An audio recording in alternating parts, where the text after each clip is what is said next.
এটি নিউজের নিয়মিত আয়োজন হ্যাপেনিং পয়েন্ট। সুপ্রিয় দর্শক, সবাইকে স্বাগত জানাচ্ছি। আমি বাবলি ইয়াসমিন।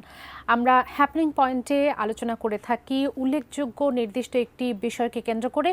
বর্তমান সময়ের প্রেক্ষাপটের কথা যদি বলি, তাহলে বলতেই হয় ব্যাংক মার্জ বা একীভূতকরণের যে বিষয়টি আছে সেটি অত্যন্ত গুরুত্বপূর্ণ একটি বিষয়। সেই গুরুত্বপূর্ণ বিষয়কে কেন্দ্র করেই আমরা আজকের হ্যাপেনিং পয়েন্টে কথা বলবো। সুপ্রিয় দর্শক, এই বিষয়ে কথা বলার জন্য একজন সম্মানিত অতিথি আমাদের সঙ্গে জুমে যুক্ত থাকবেন। যদি তার পরিচয় প্রথমে একটু দিয়ে দিই। অর্থনীতি ও বিনিয়োগ বিশ্লেষক অধ্যাপক ডক্টর আহসানুল আলম পারভেজ আমাদের সঙ্গে যুক্ত থাকবেন। আপনাকে স্বাগত জানাচ্ছি। আপনার সব দর্শককে স্বাগত। ব্যাংক একীভূতকরণের কথা আমরা বলছিলাম, শুরুতেই যদি ছোট করে আপনার কাছে একটু জানতে চাই, এই যে একীভূতকরণের বিষয়টি আসলে কি হতে যাচ্ছে এবং এর শর্তগুলো একেবারে ছোট করে যদি একটু জানতে চাই। প্রথম কথা হচ্ছে যে ব্যাংকিং নিয়ে যারা পড়াশোনা করেছে তারা টেক্সট বুকে গেলে দেখা যাবে যে একীভূত বা মার্জার বলতে যা বোঝায় আমাদের দেশে সেটা হচ্ছে না। সো এখানে মার্জার বলতে কি বোঝায় যদি একটু সহজ করে বলি, মার্জার বলতে জেনারেলি বোঝায় যে এই strong entity takes over a weak entity, অর্থাৎ এক স্ট্রং ব্যাংক একটা দুর্বল ব্যাংকে গ্রহণ করে দুইজনই ভালোভাবে পথ চলবে। তো কেন গ্রহণ করবে? গ্রহণ করবে এই জন্যই যে ধরেন অনেক ব্যাংক আছে, ধরেন আমি নাম বলছি ছদ্মনাম, মনে করেন স্ট্যান্ডার্ড চার্টার্ড ব্যাংক। সে একটা ব্যাংকের গ্রহণ এই জন্যই করবে যে তাদের অ্যাকাউন্টের সংখ্যা কম, তারা যদি এরকম একটা ব্যাংকে নেয়, রাতারাতি তারা 1 মিলিয়ন অ্যাকাউন্ট বা 5 লাখ অ্যাকাউন্ট পাবে। এইসব কারণে মার্জার করা হয়। কিন্তু এখানে যেটা হতে যাচ্ছে সেটা আমি দায়িত্ব নিয়ে প্রফেসর হিসাবে বলছি, এখানে যেটা হচ্ছে সেটা হচ্ছে pairing pairing of two banks, অথবা ইউনিয়ন অফ টু ব্যাংকস, অথবা ম্যারেজ অফ টু ব্যাংকস। এবং সেভাবে বাংলাদেশ ব্যাংক যে 10টি ব্যাংককে উন্নীত করেছিল, তো সে পরবর্তীতে তাদেরকে একটা স্বাধীনতা দিয়েছে যে তোমরা তোমাদের পার্টনার খুঁজে নাও এবং তোমরা সেভাবে একীভূত হবে। তো সো এটাকে আমি মার্জার বলতে রাজি নই। কারণ হচ্ছে আপনারা আরো জানেন যে বাংলাদেশ ব্যাংক পরবর্তী গাইডলাইন্স দিয়েছে যে দুর্বল দুর্বল ব্যাংকের মধ্যে পার্টনারশিপ হতে পারবে, পেয়ারিং হতে পারবে, ম্যারেজ হতে পারবে, ইউনিয়ন হতে পারবে। তাহলে এখন আমার প্রশ্ন হচ্ছে, যেই ব্যাংকের লিকুইডিটি ক্রাইসিস আছে, অথবা ক্যাপিটাল শর্টফল আছে, অথবা 60% পর্যন্ত আপনার ডিফল্ট লোন আছে, সেই ব্যাংক যখন আরেকটা দুর্বল ব্যাংকের সঙ্গে বিবাহতে পার্টনারশিপে জড়িত হবে, পেয়ারিং এ জড়িত হবে, তখন দুইটি ব্যাংক তো ধ্বংস হয়ে যাবে। কিন্তু আসলে হবে না। সেটার কারণ হচ্ছে বাংলাদেশ ব্যাংক অত্যন্ত দক্ষতা, অত্যন্ত বিচক্ষণতার সাথে বিষয়টি হ্যান্ডেল করছে। বাংলাদেশ ব্যাংক একবার এক এক রকম কথা বলছে। প্রথম বলছিল 10টি ব্যাংক, তারপর বলছে 5টি ব্যাংক। একটি ব্যাংকের আগে হয়ে গেছে বিবাহ, সেটা হচ্ছে ফার্মার্স ব্যাংক আর আপনার ওই এক্সিম ব্যাংক। তো সব বাংলাদেশ ব্যাংক যেটা হ্যান্ডেল করছে, এইভাবে আস্তে আস্তে আস্তে আস্তে ব্যাংকগুলোকে একত্রিত করলে ব্যাংকের সংখ্যাও কমবে এবং ডেপোজিটাররা কম পাবে। এবং যেটা ঘটবে, তলে তলে তলে তলে বাংলাদেশ ব্যাংক তাদেরকে বেল আউট করবে, তাদের বন্ড কিনবে, অথবা তাদেরকে টাকা ছাপিয়ে দেবে। তো কিন্তু হঠাৎ করে যদি 10টা ব্যাংকে টাকা ছাপিয়ে দেওয়া হতো, যেটা কোনো এক সময় দেওয়া হয়েছে, তাহলে আমাদের অসম্ভব ধরনের ইনফ্লেশন হতো।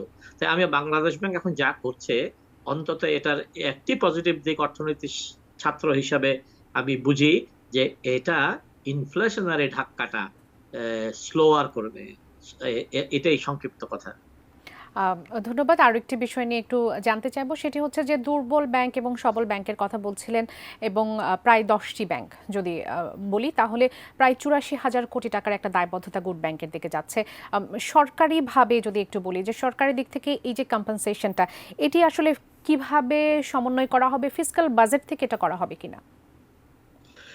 প্রথম কথা হচ্ছে, আমি একটু শুদ্ধ করে দিই, সরকারের কোনো সাধ্য নাই এটাকে কম্পেনসেট করার। কারণ সরকারের কোনো টাকা থাকে না। বাংলাদেশ ব্যাংকের যা টাকা সার্কুলেশনে আছে, এর থেকে কম্পেনসেট করতে গেলেই বাংলাদেশ ব্যাংকের কাছে টাকা শর্ট পড়বে এবং আপনার টাকা ছাপাতে হবে। আর টাকা ছাপাতে হলেই কিন্তু আপনার ইনফ্লেশন হবে। তাহলে আলটিমেটলি কি হতে যাচ্ছে? উদর পিণ্ডি ভুদর ঘাড়ে যাচ্ছে। আলটিমেটলি হচ্ছে এটা ট্যাক্স পেয়ারদের গায়ে উঠবে। কারণ হচ্ছে বাংলাদেশ ব্যাংক ওই সমস্ত ব্যাংককে থেকে বন্ড কিনে ওদের থেকে টাকা দেবে। তো এই যা কিছু করবে, এটা আমাদের মানে যারা আমরা ট্যাক্স পেয়ার, ডেপোজিটাররা না। তাই ডেপোজিটাররা অতি ভয় পাওয়ার দরকার নাই। তো এটা আমরা যারা ট্যাক্স পেয়ার, আমাদের কাঁধের উপর আস্তে করে উঠবে এবং এটা এত স্লোলি উঠবে যে তাই সরকারের কোনো অসুবিধা হবে না। আমার ধারণা, কেন জানি মনে হচ্ছে এবারের বাজেট থেকে এরকম কোন সংকুলন সরকার করবে না। করলেও ভুল করবে। কারণ জনমনে এটা ধারণা হবে যে বাজেটের থেকে টাকা নিয়ে, ট্যাক্সের টাকা নিয়ে ঋণ খেলাপিদের, উইলফুল ঋণ খেলাপি, নন উইলফুল ঋণ খেলাপি, এদেরকে কম্পেনসেট করা হচ্ছে। তো আমি মনে করছি এটা হবে না। আমি মনে করছি সরকার তলে তলে বন্ড, তলে তলে লোন বেল আউট করে টাকা ছাপিয়ে সরকার আস্তে আস্তে আস্তে এগুবে। এবং এটার ভয়ের কিছু নেই। আপনার মাধ্যমে জনগণকে আমি জানাচ্ছি, সরকার কিন্তু দেখেন গায়ের জোরে আমাদের টাকার মূল্যমান ধরে রেখেছে। পাকিস্তানে কত, শ্রীলঙ্কায় কত দেখছেন। তার মানে আমাদের ডলার কিন্তু 118 থেকে 123-24 টাকার ভিতরে ঘোরাঘুরি করে। তো সরকার যদি এটা করেও, তাহলে আমাদের ডলার হয়তো দাম আর একটু বাড়বে, টাকার দাম একটু কমবে। হয়তো 26 টাকা হবে, 30 টাকা হবে আগামী 6-7 মাসে। তাই এটা অর্থনীতিতে ঝাঁকি দিলেও, অর্থনীতিকে ধরে রাখতে, অর্থনীতির মেরুদণ্ড না ভাঙার জন্য এটা সরকারের, বরং বাংলাদেশ ব্যাংকের আমার বন্ধুবর গভর্নর সাহেবের অত্যন্ত সুচিন্তিত একটি পলিসি, যেটা হয়তো বোঝাটা, চুরি হয়ে যাওয়া টাকাটা, ডিফল্ট টাকাটা স্বইচ্ছায় বেইচ্ছায়, এটার দায় দায়িত্ব হয়তো জনগণের কাঁধে আসবে স্লোলি, ভেরি স্লোলি। কিন্তু এটা ছাড়া কিছু করার তো ছিল না। আমাদের আসলে ট্যাক্স পেয়ারদের কথা আপনি বলছিলেন, সেই প্রশ্নেই আমি তখন আসলে আসতে চাচ্ছিলাম। জনগণ, সাধারণ জনগণ এমনিতেই আসলে দ্রব্যমূল্যের ঊর্ধ্বগতি সহ বৈশ্বিক নানান কারণে কিন্তু আমাদের জনগণের কাছ থেকে অনেকটা প্রেশার আসলে জনগণের উপর পড়ে যাচ্ছে। সেখানে এটি আসলে কতটুকু প্রভাব ফেলতে পারে? আপনি যদিও কিছুটা পরিষ্কার করার চেষ্টা করেছেন যে এটা স্লোলি করা হবে বা পর্যায়ক্রমে নানান মাধ্যমে হয়তো বা করা হতে পারে, তারপরেও একটু জানতে চাচ্ছি যে জনগণের উপর এই ভারটা আসলে কতটুকু হতে যাচ্ছে। দেখেন, আমি অর্থনীতির ছাত্র, এক নিঃশ্বাসে একটা কথা বলতে চাই। আপনার মনের মধ্যে বড় মাছ ছোট মাছ কার কার প্রতি আপনার আপনার পছন্দ বেশি, এটা কিছু আসা যায় না। কিন্তু পুকুরে বা লেইকে big fish eats away small fish. Small ফিশকে সবসময় খেয়ে ফেলে। এবং আমাদের ব্যাংকিং এর সূত্রটাই হচ্ছে, আমরা এসএমই বা ছোটদেরকে টাকা দেব না, বড়দেরকে টাকা দেব। এটাতে ব্যাংকিং করতে সুবিধা, বড়রা টাকা না দিলেও এটাও আরাম। তো আমি যেটা মনে করছি যে এটা একটা প্রাকৃতিক নিয়ম, যে বিগ ফিশরা আপনার ছোট মাছদের খাবে। এবং ল, আইনের হাত অতটুকু যায় না ওদের ঘাড়ে চাপ দেওয়ার মতন। যেরকম, এটা আমার বক্তব্য নয়, সাবেক এই অর্থমন্ত্রী মুহিত সাহেব এটা পরিষ্কার করে বলেছেন। তা আমাদের এখানেও তাই হতে যাচ্ছে। একেবারে স্পষ্টত আসলে বুঝতে পেরেছি। উদরপিণ্ডে বুদুর গাড়ে যাচ্ছে। ধন্যবাদ। আমরা একটা বিরতি নেবার সময় হয়ে গেছে। বিরতির পর আবার আপনার কাছে ফিরে আসতে চাই। সুপ্রিয় দর্শক, ছোট্ট একটা বিরতি নিয়ে ফিরে আসছি কিছুক্ষণের মধ্যে, আমাদের সঙ্গে থাকুন।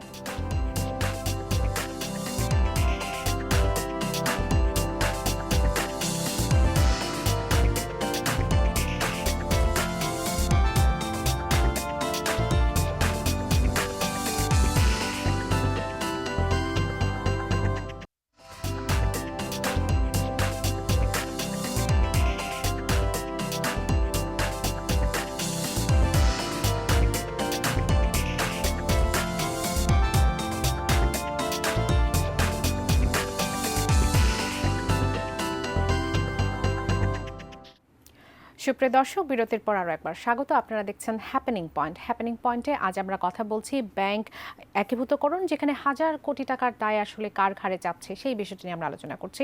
আমাদের সঙ্গে যুক্ত আছেন অর্থনীতি ও বিনিয়োগ বিশ্লেষক অধ্যাপক ডক্টর আহসানুল আলম পারভেজ। স্বাগত জানাচ্ছি আরও একবার। আরও একটি বিষয় নিয়ে একটু কথা বলি, সেটি হচ্ছে যে এই যে মার্জার ব্যাংক যেটি হলো, সেটি এক ধরনের মার্জার ব্যাংকে যারা দুর্বল ব্যাংক যারা আসছে তাদের যারা এমপ্লয়ি, তাদের জব সিকিউরিটির বিষয়টি নিয়ে যদি একটু পরিষ্কারভাবে কথা বলতে চাই। তাদের সঙ্গে তাদের জবের একটা ব্যাপার, যে বিষয়টি আপনি খুব ভালো করে জানেন, যে তাদের জব সিকিউরড হচ্ছে কত দিনের জন্য এবং এই সময় তাদের কোনো চাকরি যাবে না। এবং যারা হচ্ছে যারা হচ্ছে ভালো ব্যাংকে আছে, যারা গুড উইল ব্যাংকে আছে, তাদের বিষয়টি আসলে কি দাঁড়াচ্ছে? যারা দুর্বল ব্যাংক তারা কোনো পানিশমেন্ট তারা পাচ্ছে না, তাদের জব সিকিউর হচ্ছে, এই পুরো বিষয়টিকে আসলে কিভাবে দেখেন? বড় কথা হচ্ছে আপনার প্রশ্নটা এমন একটা চমৎকার প্রশ্ন হয়েছে যে আপনি আমার উত্তরের অর্ধেক বলে দিয়েছেন। এখন আমি শুধু এটা বলতে পারি যে মাঝে মাঝে দেখবেন আপনার ব্রিলিয়েন্ট পাঠিনী খুবই বোকার মতন কথা বলছে। এখানে বলা হয়েছে যে 3 বছরের জন্য জব 3 বছরের জন্য জব সিকিউরিটি থাকবে। এখন আমি আমার বন্ধু বা গভর্নরকে বলতে চাই, তাহলে কি এই বিবাহ কৃত ইউনিয়ন কৃত ম্যারেজ কৃত এই ব্যাংকগুলোতে দুটো দুটো এমডি থাকবে? বা যদি কোনো ব্যাংকে তিনজন এডিশনাল ম্যানেজিং ডিরেক্টর থাকে, দুটো ব্যাংকে 6 জন থাকে, তাহলে কি 6 জন এডিশনাল ম্যানেজিং ডিরেক্টর থাকবে? তাহলে অবশ্যই পিরামিডের মতো, এইভাবে পিরামিডের মতো উপরে এমডি দের চাকরি যাবে, এডিশনাল এমডি দের কিছু চাকরি যেতে পারে। পরবর্তীতে যদি আমার গভর্নর বন্ধু তো এই মার্জারের ডেফিনেশন জানেন, যে মার্জার অনেক পজিটিভ কারণে করা হয়। আমরা দায়ে পরে মার্জারে গেছি, পড়েছি মোগলের হাতে খানা খেতে হবে সাথে। তো এটা আমাদের ব্যাপারটা ভিন্ন। মার্জার করা হয় দুটো ব্যাংকের অর্থনীতি যখন খারাপ থাকে, তখন তারা একীভূত হয়ে তারা তাদের খরচ বাঁচায়, নাম্বার অফ ব্রাঞ্চ মনে করেন নারায়ণগঞ্জের একটি রোডে মার্জারকৃত দুটো ব্যাংকের শাখা আছে পাশাপাশি লাগানো, তখন মার্জার হবে। সো ওই খরচ কমানোর জন্য মার্জার করা হয়, এই ব্যাংককে শক্তিশালী করানোর জন্য মার্জার করা হয়, দুর্বল ব্যাংককে ভাসিয়ে রাখার জন্য মার্জার করা হয়। সো মার্জার একটা নেগেটিভ শব্দ নয়, কিন্তু এইটা আমি উত্তর দিয়ে দিয়েছি, এতে চাকরি অনেকের যাবে। কারণ পাশাপাশি পাশাপাশি দুটো এখন এটা হয়তো চাকরি যাবে বলে মার্জার যেসব ব্যাংকের হচ্ছে তারা এটা মোটেও স্বীকার করবে না, কিন্তু ওই গার্মেন্টস এর মতো তলে তলে ছাঁটাই তো আমাদের অনেক হয়েছে। তো আমার কথা বোধহয় আপনার কাছে স্পষ্ট যে এইটা করা ছাড়া আমাদের কোনো উপায় ছিল না। কারণ হচ্ছে বিগ ফিশদের যে আর একটা মজার কথা আছে, যে এই যে উইলফুল ডিফল্ট, আমি এই বিষয়টি নিয়ে আসলে আসতে চাচ্ছিলাম, যে যারা উইলফুল ডিফল্ট, আপনি নিশ্চয়ই শুরু করবেন, সেই বিষয়টি জানতে চাইবো, যে তাদের ব্যাপারে যে সিদ্ধান্তটা নেওয়া হয়েছে সেটি বাংলাদেশ ব্যাংক নির্ধারণ করবে কিভাবে? আচ্ছা, সেটি তো বাংলাদেশ ব্যাংক নির্ধারণ করবে না। আমি জ্যোতিষীর মতন, অর্থনৈতিক জ্যোতিষীর মতন আমি আপনাকে জানিয়ে দিচ্ছি যে এই যে আমিও তো পার্ট অফ দা ইকোনমি, অর্থাৎ আমিও তো অর্থনীতির ছাত্র, আমিও তো সরকারের সঙ্গেই কাজ করছি। তো আমি ইকোনমিক পয়েন্ট অফ ভিউ থেকে কথা বলবো। সেটা হচ্ছে যে উইলফুল ডিফল্ট, অর্থাৎ ইচ্ছাকৃত ডিফল্টার, অনিচ্ছাকৃত ডিফল্টার, যে ব্যবসায়ী লস খেয়েছে, সাইক্লোন ক্ষতিগ্রস্ত হয়েছে।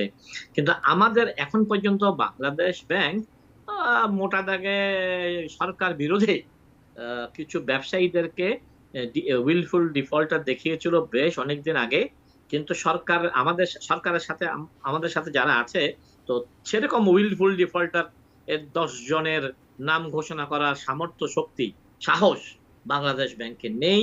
তাই আপনার প্রশ্নটা আমি উত্তর দেওয়ার দরকার মনে করছি না।